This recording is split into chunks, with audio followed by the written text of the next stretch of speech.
Welcome back. Welcome. This is a new look for us. We've got cans on. We've got stuff on the table. An overhead shot, hopefully, that works this time. It looks like it should.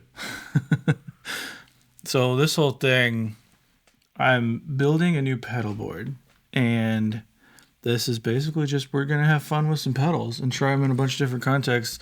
Jeremy, I like both pedals and fun. But mainly the thing that we're both excited about is the H90. It is so cool. Right. Spoiler alert. Yeah, and right off the bat, we'll say none of it's sponsored. Nothing. I mean, there may be links down below if you want to check them out, but nobody, like, all these were purchased used.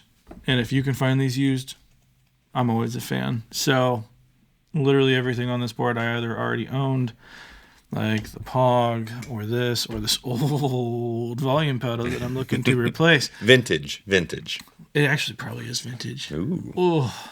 But this whole thing is basically rebuilding like a for fun board for me. Like, I can use it in the studio. I can take it out and play live if I want to, because I sold my Kemper that I had for a long time, which that was what I would take live. I mean, I have amps, but let's be real, I'm almost 38, and I'm not going to carry a half stack to a gig anymore.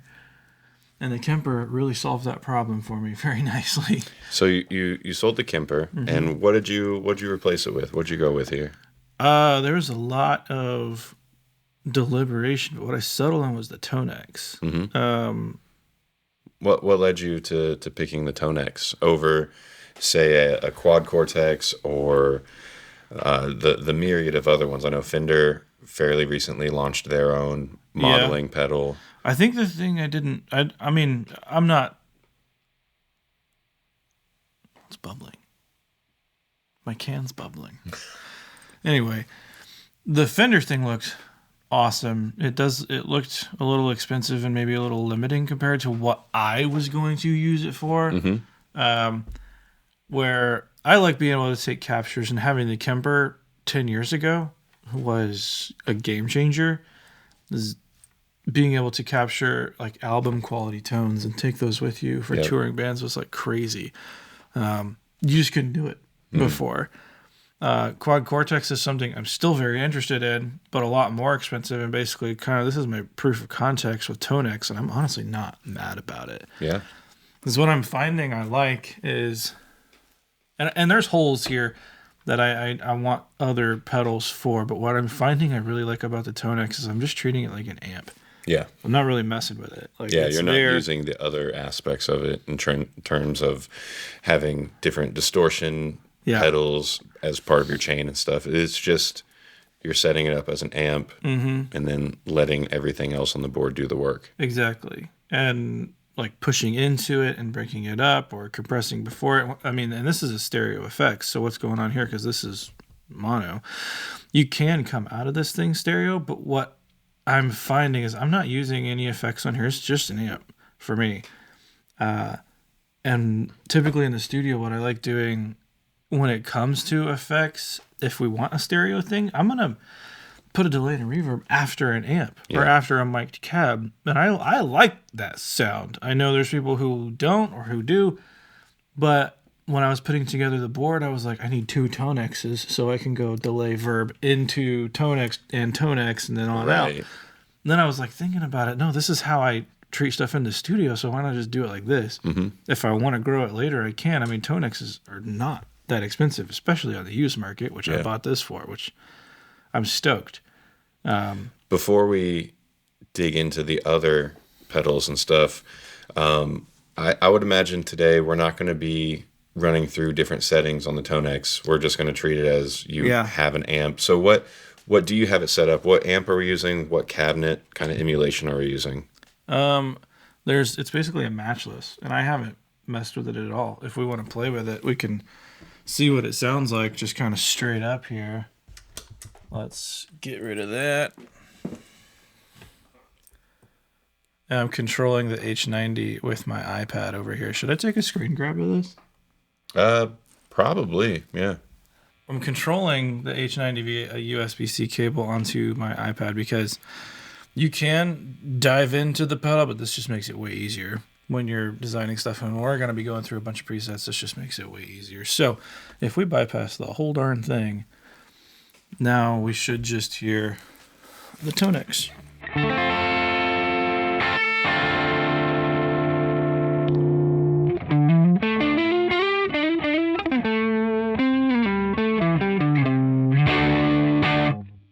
Which is a pretty solid sound for just being an amp.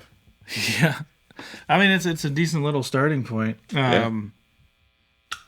But even taking that going into, so let's turn the H90 back on.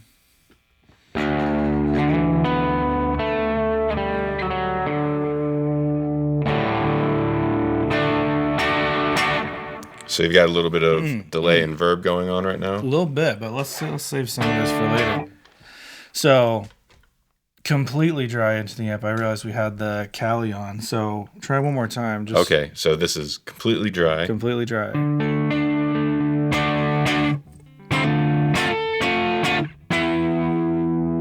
then Cali. Bring it back into Cali.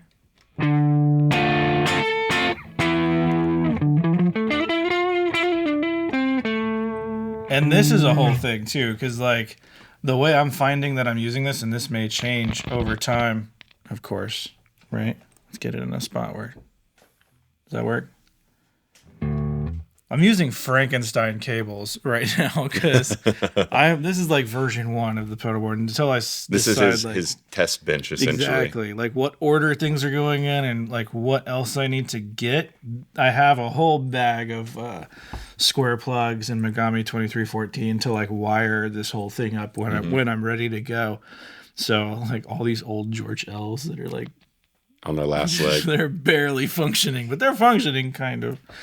This thing has been super interesting for me. The Cali, and I'm finding that I like it in kind of a always on context. There's basically 2 stack compressors with you can either have like slow attack, fast release, fast attack, slow release, and I kind of have them set opposite each other so it's evening everything out, kind of how you would do in a recording context using 2 1176s and doing it like that. But the beauty of this, you can decide your input, which I have set as close to unity as I could get, a dry output that's almost unity, and then just barely bringing in this like super compressed sound, so it's just underneath. So like if you play here, like it's just gonna feel like it slightly gets more confident.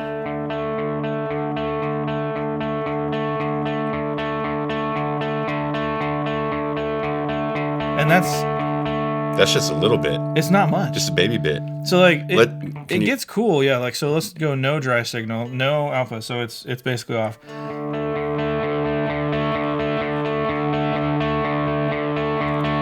And this middle guy, this will decide how much of the first compressor goes into the second. So none. That's a really nice sound. Even that way. Hit a chord. Listen to the sustain. Just goes. And that's clean. On a clean tone. Yeah. So like I'm really liking it in this kind of like more subdued thing here. But as like an always on like confidence booster essentially is what it is. Totally. The tilt, I'm really enjoying this. Well, actually, we tried to film this once before, and I said I didn't like it. But what I found was there's a setting on the ToneX that I didn't realize. And if you also have a ToneX and you don't realize this is basically set up for single coil. So if you hold, interesting. If you hold the setup here, then you can go to presets, global. Then you go over here to trim in. Oh. Factory, that comes set with plus 8.5 dB. So it's pushing into these things super hard. So, like, here's what it is factory with this guitar. Check this out, without the compressor.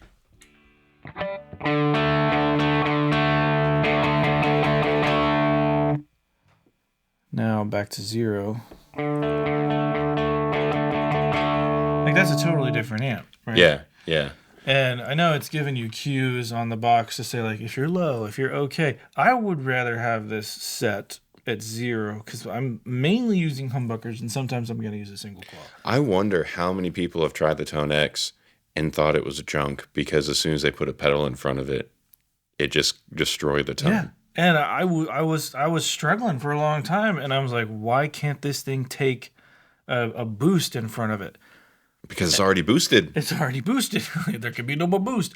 Which there can be no more boost. To its credit, it's acting like an amp. Like if you already have a dirty amp and you're already pushing into it pretty hot, you're only gonna hit a ceiling, and then you're not gonna get any louder. Like really, that's what I want when I step on a boost. Is I want it to get louder. Yeah, I may want it to saturate a little more. I may want it to like compress a little more when I push into it, but I effectively want it to jump in volume for the reasons that I'm using a boost. Yeah, you're not trying to like push into the tubes so hard that you're just kind of compressing everything. I don't necessarily want more saturation, which you could absolutely get, but at this 0 thing, like now it's way better of a pedal platform type of situation. How do I get out of this? I don't know. I'm stuck. Can I just exit? There we go. Okay. But now we can kind of see what these individual pieces do. So. Ooh, right off the bat, that's some tasty dirt. And the drive's off.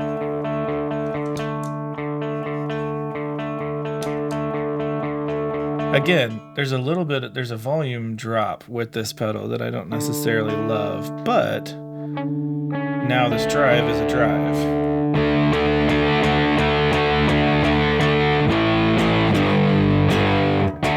Like you can boost into it as hard as you want to, and I can add the drive, and now it functions like a drive.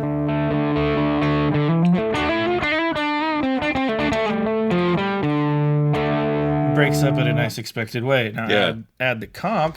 And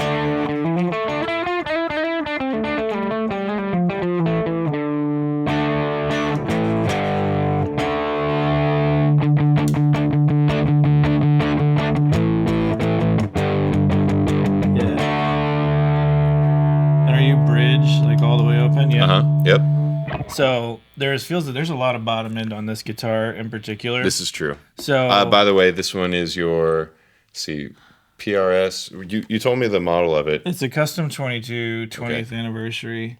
I've had this. This is the longest I've ever owned a guitar, and I love this thing. It's definitely my baby. It feels very nice. It was my baby before I had babies. So the tilt EQ on this I have found is very interesting. The interesting thing, if you've never played with this before, you would think all the way this way is effectively off, right? Is it more of a at noon is off? No. So so go ahead and play. Oh, there we go.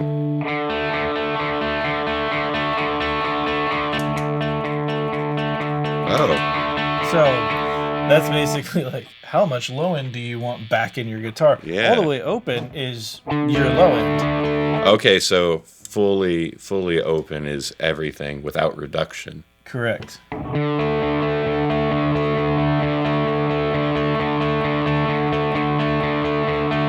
I kind of like it about like 1 o'clock, 2 o'clock. Yeah, cleaning it up a little bit, but retaining some of that body in there. Getting it to act almost like a tube screamer, kind of, when you want that low end cut out. And you're basically getting like a tight knob on your thing. Yeah, not necessarily the mid hump boost that you would get, but that does sound nice. It does. But there's definitely another aspect of drive that I'm missing on here, and I don't know what I want. I've been a tube screamer boy for a long time. Mm-hmm. Effectively, this does what I like in a tube screamer in a little bit of a different way. And I like this a little better than some of my other tube screamers. But I've been out of the overdrive game or distortion game for so long. Like I have what I think I like. I like the 1984 pedal. Mm-hmm.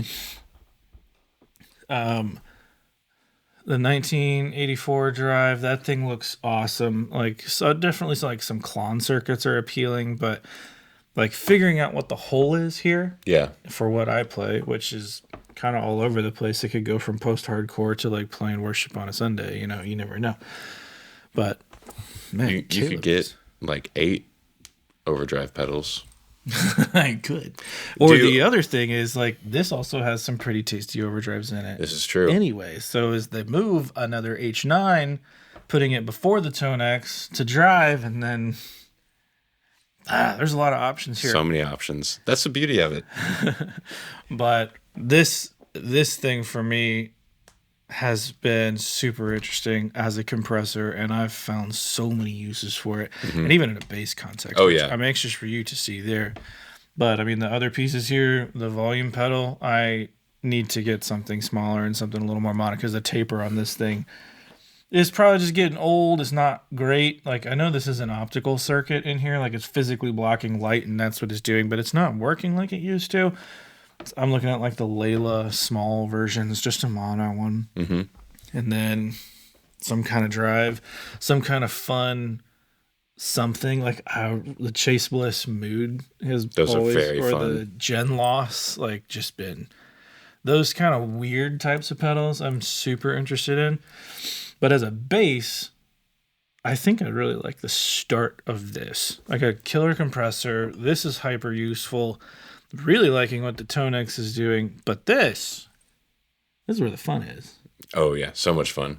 And you're skipping right over the POG. I mean, but a POG is a POG is a POG. Does everybody know what a POG does? Like, or let's just play here.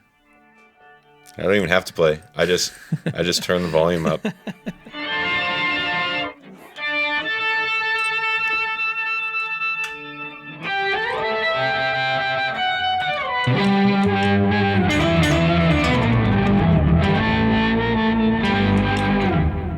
And I added the H90.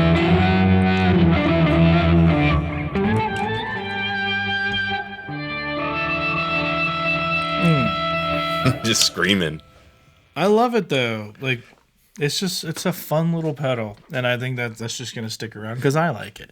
I also like it, but here's the question: as we start to dig into what the H90 has to offer, they do have octave options. Oh yeah. Like at really good synths too. Should we just jump in? Let's jump in. Let's dive on in. So I guess let's just go straight up, little bit of compression, and then we can see what this thing does here. So this is the first thing. If you were to open this brand new, this is the first one that pops up, clean ambient.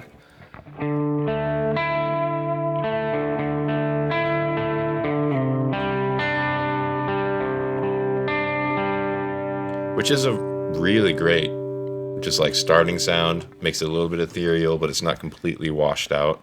And the thing I like about it, and see if you notice this as you go, that no matter what sound you're on, it feels like it still does a good job of, like, it, I don't know, maybe 3D, like your guitar is out in front, and then all the supporting stuff behind it. Like, it doesn't like it's not a masking reverb or a masking delay. It just does a good job of like, hey, I'm right behind you. I got your back. Yeah, buddy. Like, filling in all those spaces without completely covering up the initial source audio. Yeah. Yeah. It's really interesting.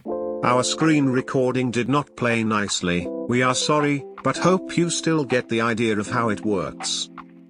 Let's just get weird. Bedroom vibes. Ooh.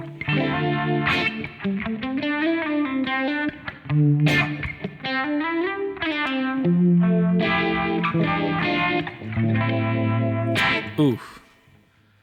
Then you got like, I wonder what kind of bedroom those vibes come from. I think it's, you know, Oh. that's wide and clean.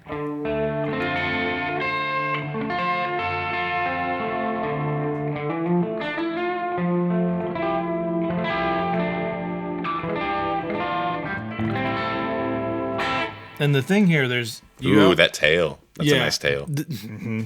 So you always have access to two different algorithms at the same time with the 90, as opposed to the 9 where you had one. Okay. there's a lot of flexibility in like how you want to do those in series. Do you want to do them in parallel? Do you want to do them as if you have two separate spots on your pedal board? I could put one pre-ToneX and one post if I got really creative with the wiring, but I don't want to get too much into that. I see this thing just fine after the amp for how I plan to use it. Mm-hmm. But it should be known, you could get as creative as you want here because there's actual physical inserts on this thing that if you wanted to, you could put the POG as an insert on one and program it to one of the channels that you have. And it just gets really interesting really quick. I mean, that's a level that I don't think I'm going to go down, but the effects are just kind of crazy. Like, oh, got 12 string all of a sudden.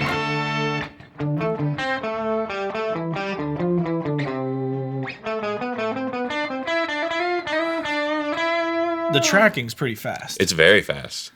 Like to the it's interesting. Is this because I'm like in some interesting... What are we doing here? Why can't I turn you off? Do I have to be in performance mode? Whatever. So here's auto wah.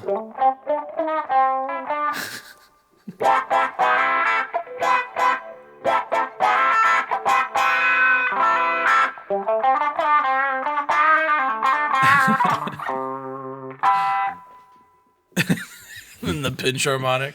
Twisted Echo.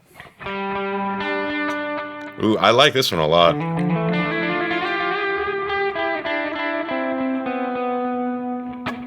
A dotted eighth into a verb. Feels classic, very like rap. Classic.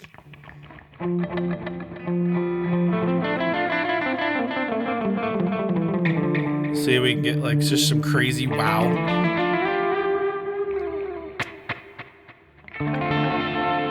Oh, there it is. You can saturate it.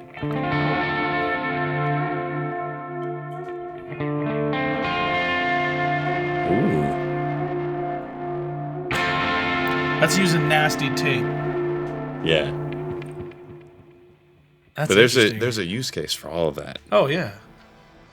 Don't know what this one is. Whoa. That's for just one note.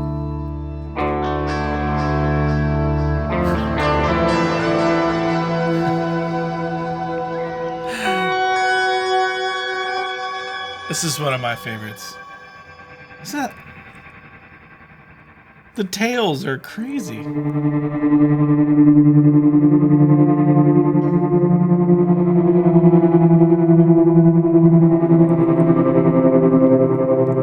I'm ready to score a movie.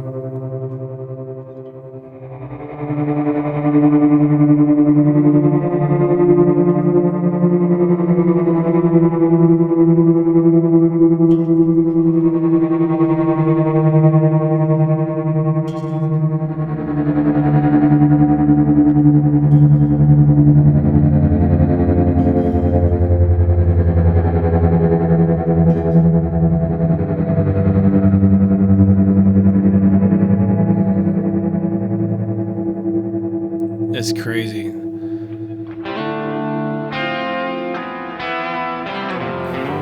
A lot of the polyphonic stuff, like I don't know the use case here. Yeah.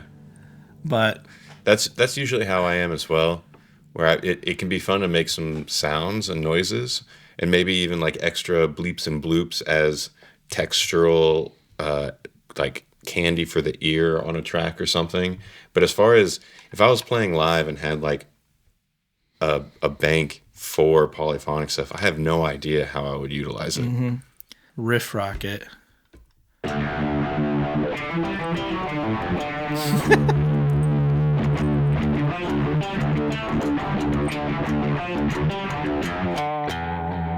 Empty Universe. Ooh. Whoa. Instant Flavor.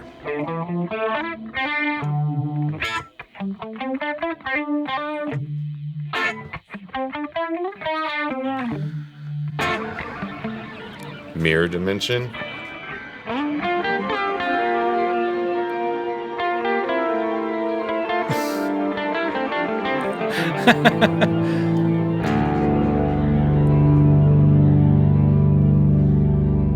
Just give you like a perfect fourth the whole time. All right. Oh, Dirty ham. see, I'm not going to use a whole lot of the drives posts things, so we're just going to skip beyond those. But the drives do sound good, which we can show on bass here later. Okay. But just see, deep funk.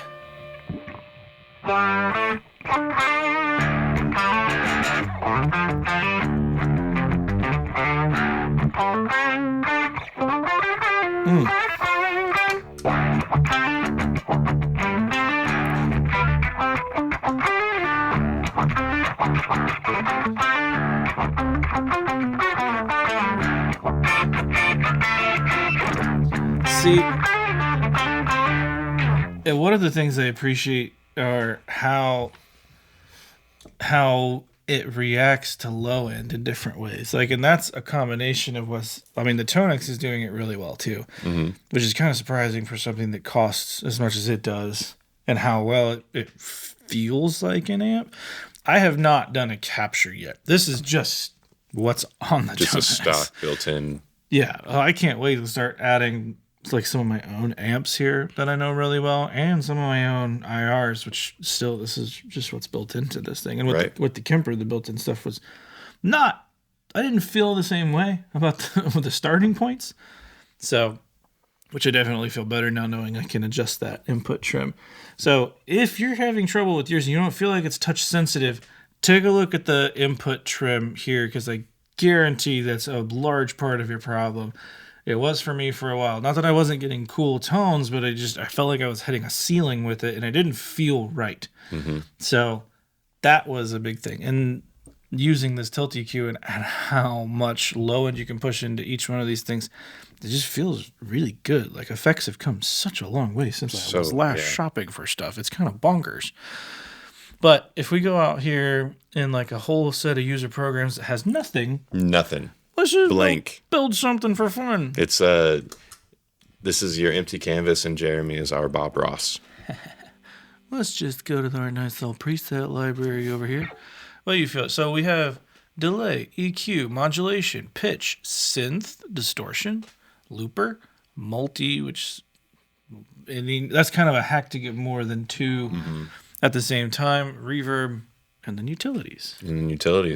Well, let's just go through a handful of these and just a quick, just kind of overview. So when you click on them, it brings you a list of presets, essentially, right? And like down here, you've got different algorithms within each one of these, which is awesome. So on the delay, you've got band delay, digital delay, filter. I mean, a lot of them are going to do what you would expect. The standout for me on this delay has been the bouquet. Okay, bouquet. I'm not really sure, but I mean. So just first one that pops up.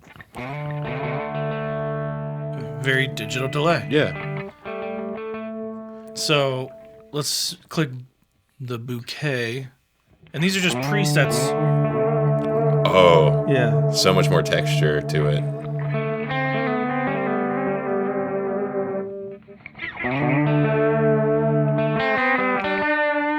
So you can see, like, these are presets within any given algorithm, and you find one that you kind of like and then tweak it from there. So this is one that I tend to like.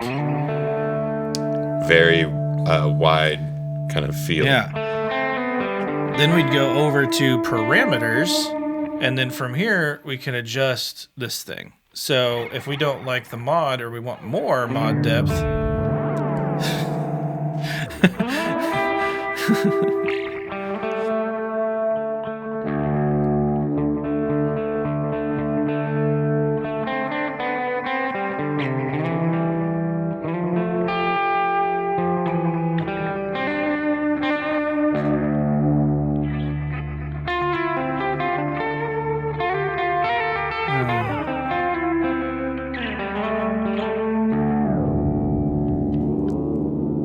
I love those sounds.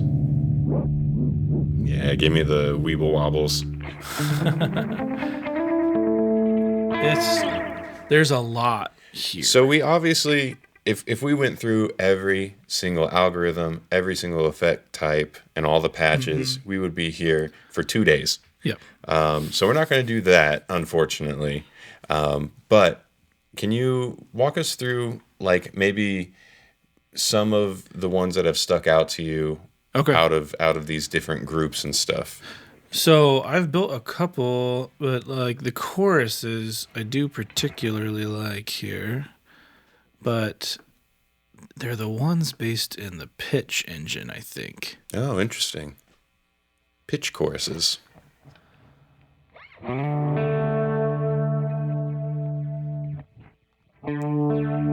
So I really like this vibrato.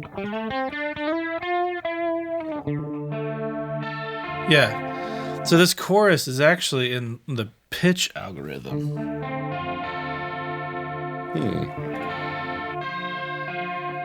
I really liked it.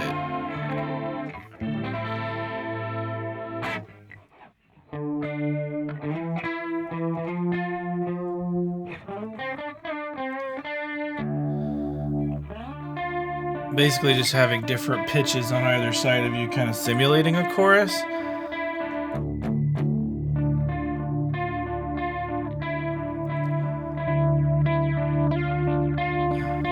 I love that. I also really like the ability of come in here like, okay, we like this chorus. Let's copy it, bring it over to my vibrato. Oh, no way. Paste it. I didn't even know that's something you could do. And if we're like, oh, you know what? That's not enough stereo spread. I'm going to swap them. So now it's chorus into...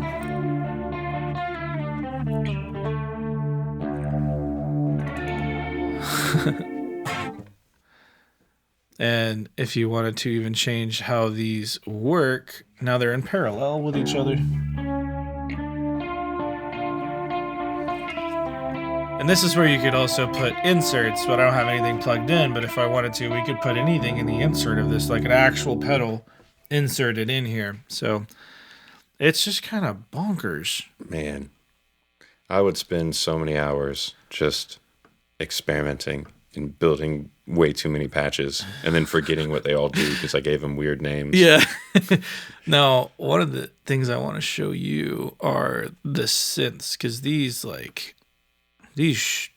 really surprised And we've already established the tracking on this is really good. So I'm going to play analog bass, which is the synth, but notice the algorithm, which is poly. Yeah. So...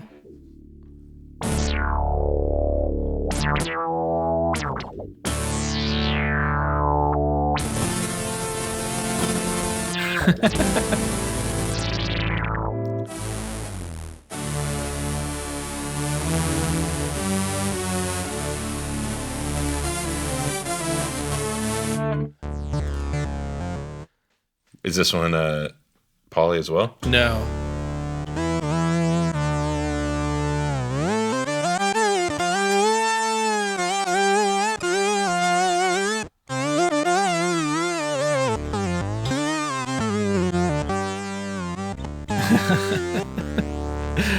It's just kind of bonkers. Like basic synth.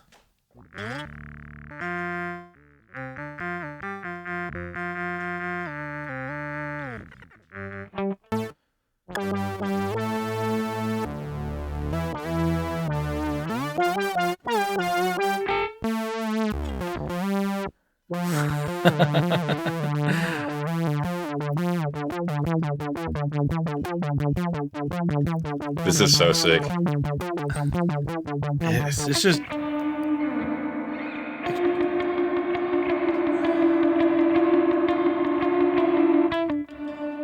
I really like the tremolo verb algorithm on here. Ooh. It's an interesting...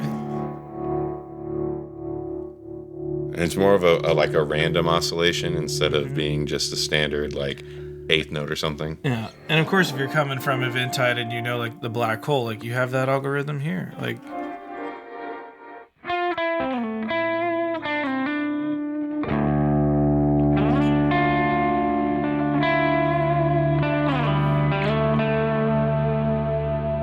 There's just it does so many things good.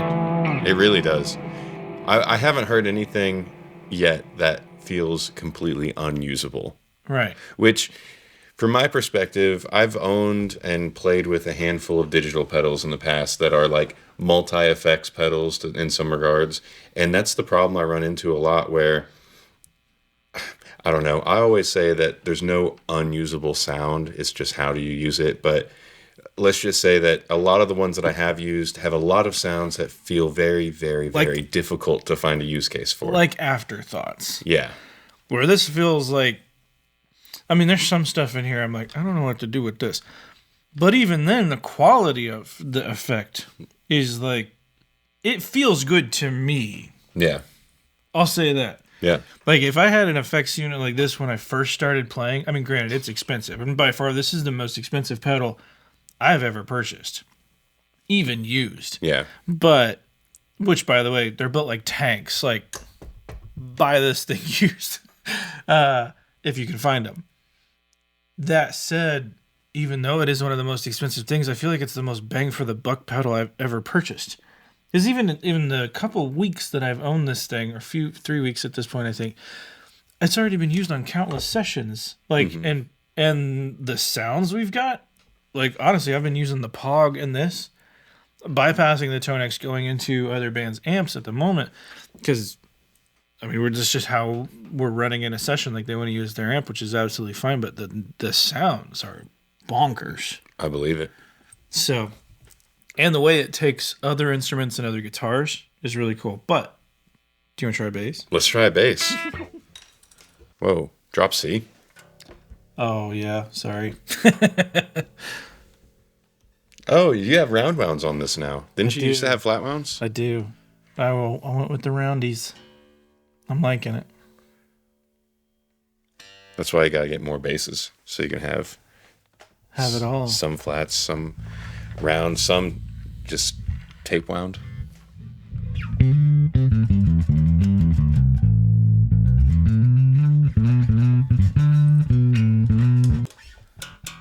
So that is completely dry right here.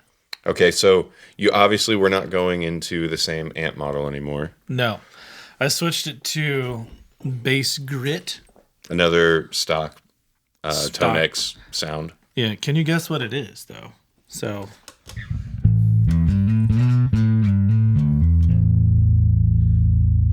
I mean, my gut reaction is some type of Ampeg, but that's a Dark Glass B7K pedal. Oh, just the pedal? Just the pedal. Interesting. So my head went Ampeg because of how much kind of low mid-range there is. Yeah. But that's cool. Yeah.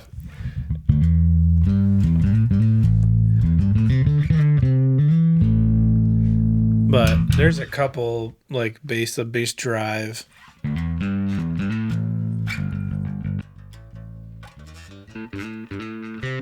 And some of them aren't very good. Like,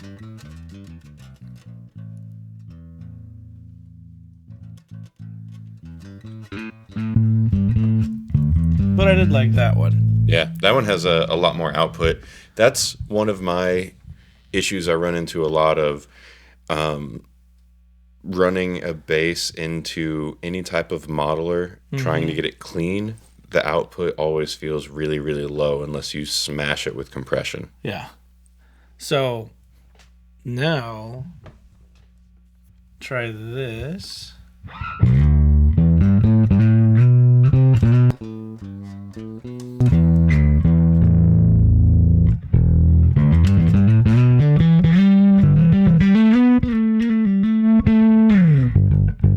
It's essentially adding another overdrive after the B7K.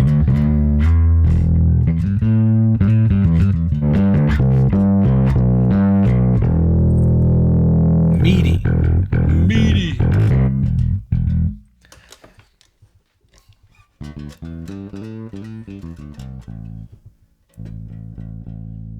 What's it? Is that thing wide open? Mm-hmm. Oh, wait. Yeah, wide open. Cool.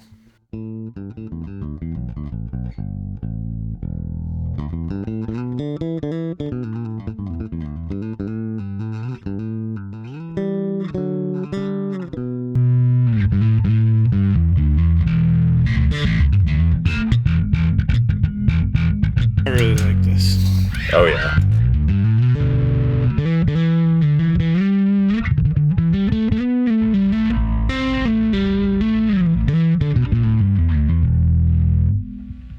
it's just so tasty.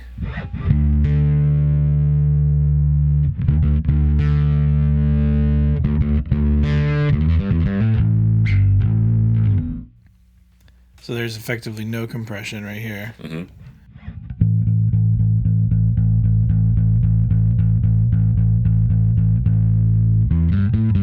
Yeah, that feels so nice. It's a killer compressor. Compression is one of those things that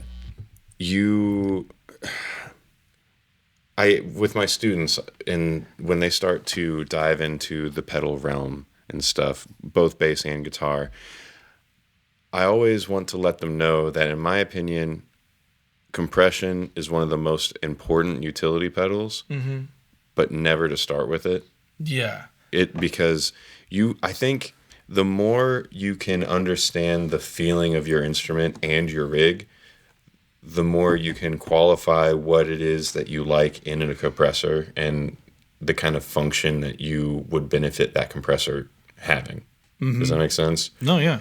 So in demo videos and stuff, I'm sure you all have watched a bunch of different pedal demo videos where it's a compressor and it's like, yeah, I can kind of hear the difference, but to me, it's more of the feel. Like, there's obviously a huge aspect in how it sounds, and usually paired up with a different drive or going into a specific amp, that's where it can really shine. But for me, especially on bass, well, and even guitar, the feel of it is what is really the selling factor for me. And for sure, this one feels very good. It does. And there's definitely certain compressors where you start pushing into them and they start to fall apart. Yeah.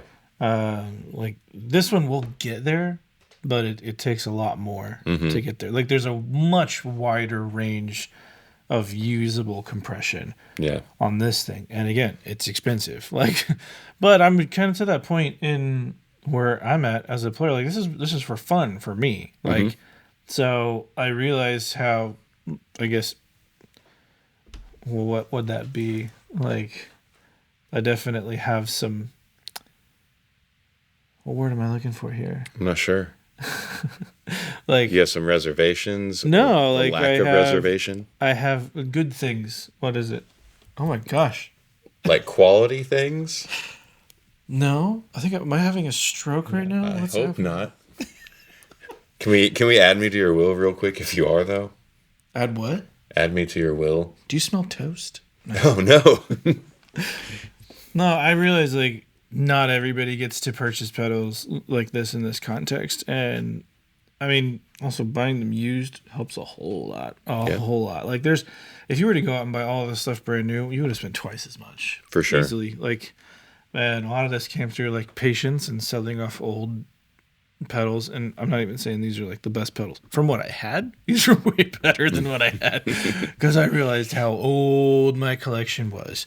And it was kind of embarrassing. Because, like, it is kind of staggering. Like, and this is not saying old pedals are bad by any means. It's the pedals that I had at the time, which were kind of like mid-level stuff. That mid-level has really shifted where it sits now. Yeah, well, and we've had the whole, like, renaissance of boutique builders and so many more brains, more minds getting into the game of modifying the circuits and kind of pushing them to their limits and seeing what other kind of really niche things that they can do. Like, there are, at this point, maybe thousands of different either clone circuits or just name a classic circuit, and there's probably hundreds or thousands of variants. And so some people have gotten just really wizard level at crafting different sounds and stuff. And speaking of, like, very specific ones, like, my dream overdrive for bass would be like what is it? There was the Rat, and then what was it? The Rat Ultra? I know what you're talking about, but they're bass variant, right? Where maybe, but you can get a Pack Rat. The Pack Rat has it built in. What I would want is a Rat circuit that had a blend where I could bring in the dry or bring in, like, a certain amount of low frequencies unprocessed. I'm sure it exists. If it doesn't, if it doesn't, we'll make you one. Will somebody build me one, please? Because I would love one. Like a kind of a Rat circuit but I don't want it to mess too much with the low end of the instrument. Get me one. I would love that. Please. And I mean, as far as it gets, like, I don't know why it's so specific with bass that I want that, because I've heard so many rats on a bass, and Rat on bass sounds awesome. I freaking love it. But on guitar, being a guitar player for so long, I'm like, I have no idea. I don't know what I want.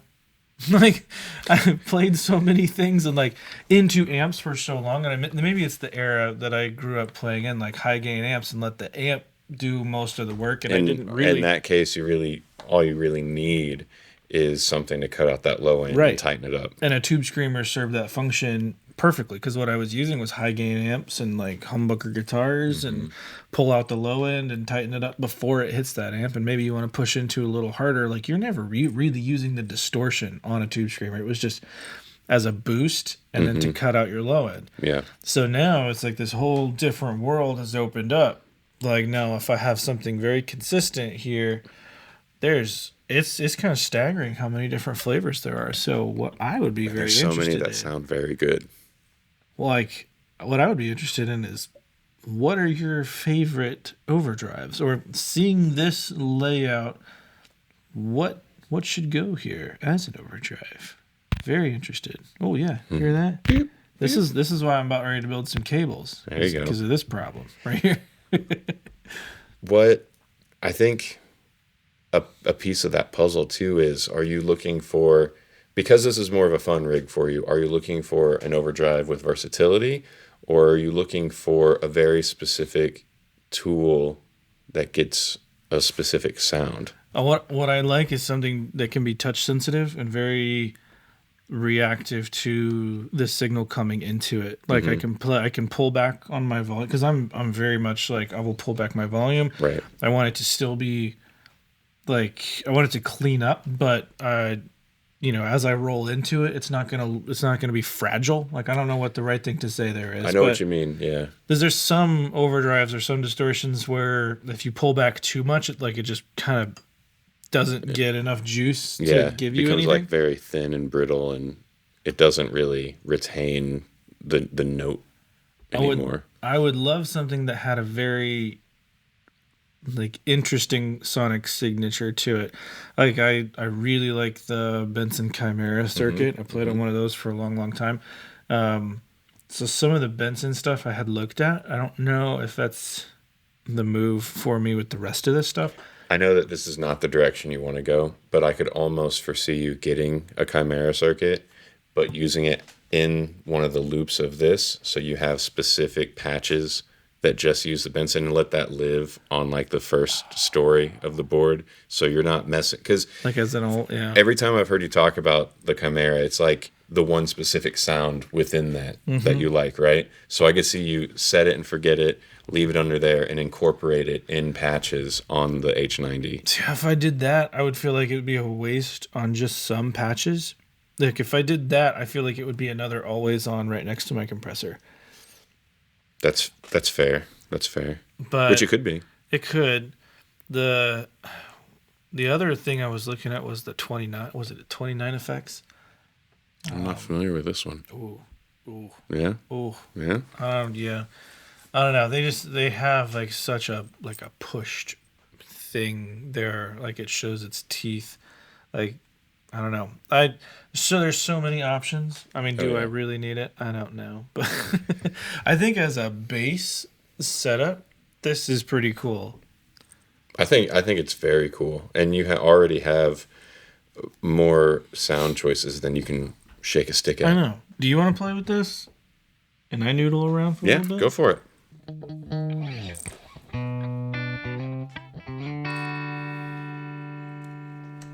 Oh, I can't turn it on. You can't turn it on from there? So what you'll want to do is where it says user 4, go back to user 1. Nice. And I'm just going to get... yeah, that was nice. I love the life of short arms.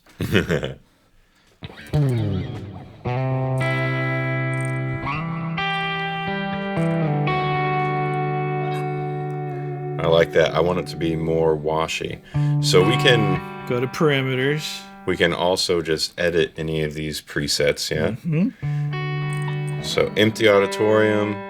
Let's go with plate. I like plates.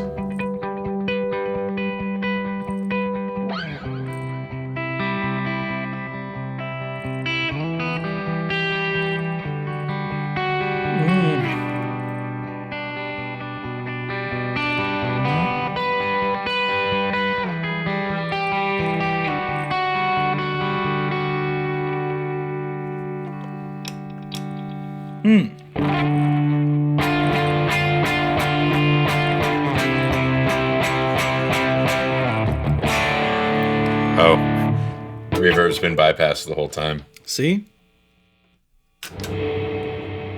Perfect. Oh, I like that.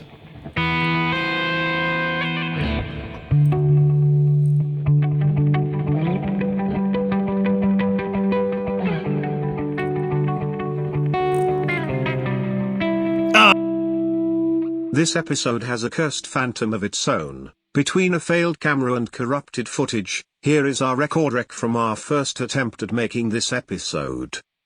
That same book of underrated albums, Yeah. I got another one from it. It's called Recovery Council.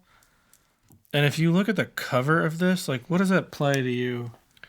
It implies some smooth, just like nice, soft tracks. Right? Instrumental, most likely. Like, it might be like some casual jazz, but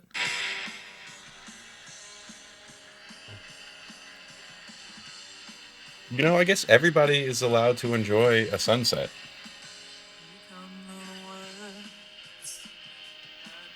it's like garagey in the best way. Like, I love the record's a vibe, and it's a lot of fun. No, that's my last one. Okay. YouTube Music, I love you. Make it easy to just go to the record. Yes, please.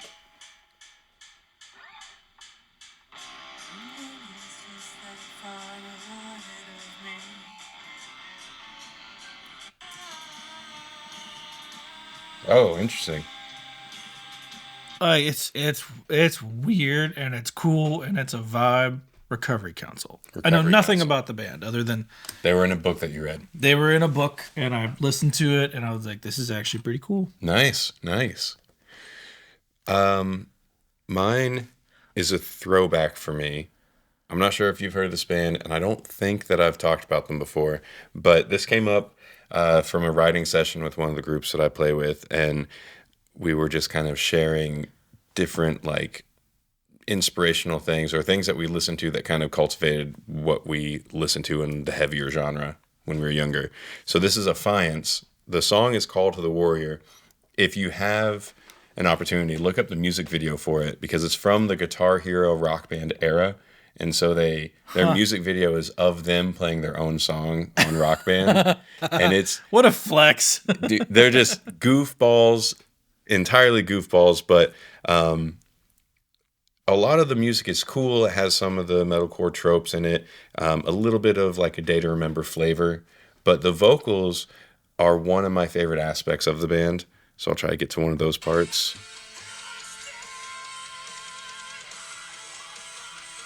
Just really clean, kind of, he has a higher timbre. Feels like an Emery Coheed, like... Yeah, exactly. Almost power metal, but not quite power metal. The vocalist sounds super familiar. I want to show you this one particular part during the guitar solo. This is what originally hooked me to the band. Oh. But right here, goes up. I just love it. I don't know. Maybe it's because, like, I can't hit that kind of note. That vocalist sounds super familiar. So that's Affiance, Call of the Warrior. They have another album with an equally awesome music video, but it's called Fire.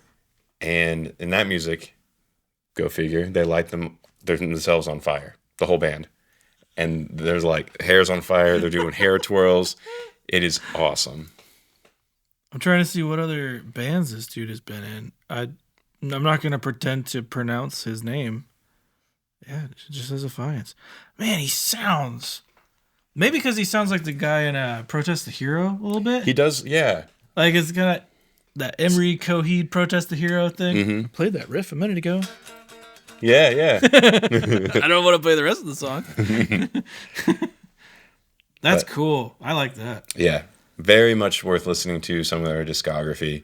But they were one of the early influences of my youths. So. All right. What should they leave this time? Is there an emoji of a foot? Because we just did pedals this whole time. I think there is. Foot it. Drop a foot in the comments. Foot it. That sounds weird. Don't foot it, but put a foot emoji. I don't know if there's any saving that one. We're just gonna stay here for a minute. Yeah, just sit in it. Let's live in the ick. Ick. Okay, bye. Okay, see ya.